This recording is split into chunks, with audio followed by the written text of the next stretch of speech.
best friend is. Right. So for the adult slum book questions, who is your best friend na secretly nilalandi ang jowa mo? Adult slum... Or you know how I just don't know how to properly word it. But you know how like, okay, there's the best friend, you know, the one that everyone knows of. But there's this friend na parang humahabol dun because you're constantly hanging out with them. Yung parang first runner-up friend. Oo, na hindi naman sila like First kumbaga, runner-up friend. in Miss Universe. Aww. Hindi, alam mo yun, yung you're not the best friend. First runner-up best friend. Yung unofficially, you're the best friend, but officially, you're not.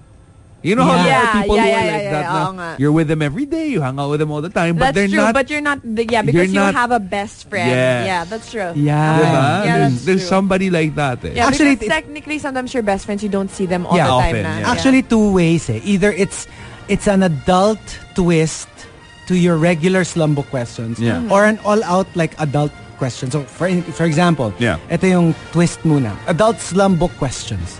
What is your favorite food? Tas in parenthesis, na lagi mong kinakaing mag-isa kasi loveless ka. Wow! Diba? It's a regular question, pero exactly. there's a twist. May follow-up. Adult slumbook questions. Pumili ka. Mas mahal mo o mas mahal ka? Oh, Ito, this is very adult. Yeah, because that would have never been asked in a not for kids. Hello. Not for kids. Or mas diba? mahal ka. You're in a relationship. Would you rather na ikaw yung mas nagmamahal or ikaw yung mas mahal? Mas mahal mo. Mas mahal mo. Yeah. Mas masarap. Yeah. Because we just love freely. Tsaka, pag yung mas mahal ka, feeling ko eventually magsasawa ka eh. ka. Parang, Yeah. I'm getting too much. That.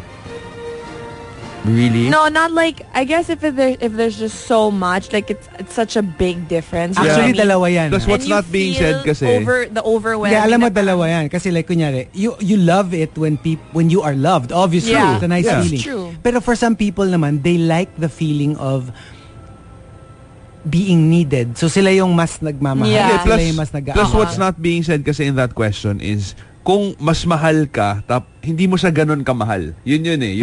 Yung what's not being said in that question. That's so, true. I'd rather pick somebody na like I super I love. super duper love. Yeah. Ito yung pinaka-favorite ko sa mga examples. Adult slumbook questions.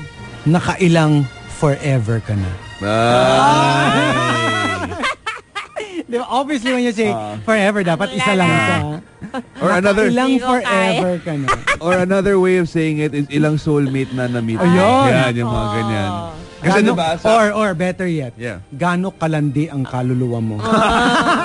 Ang dami mo soulmate. Diba? Yeah, because the younger slum books would have like, who do you think is your soulmate? Yeah, or that's true. The gentler, younger, slum book. more kid-friendly is, how many boyfriends have you had? Yeah. Hindi yung nakailang forever. Naka-jaded nung forever.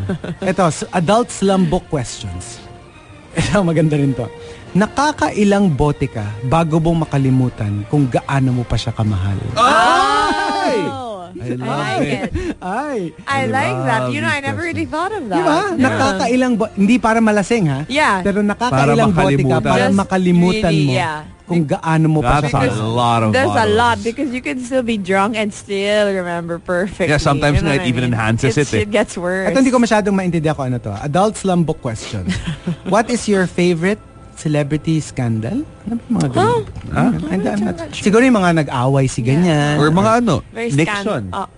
Watergate. Watergate. Diba? Yeah, that was a scandal. Wow.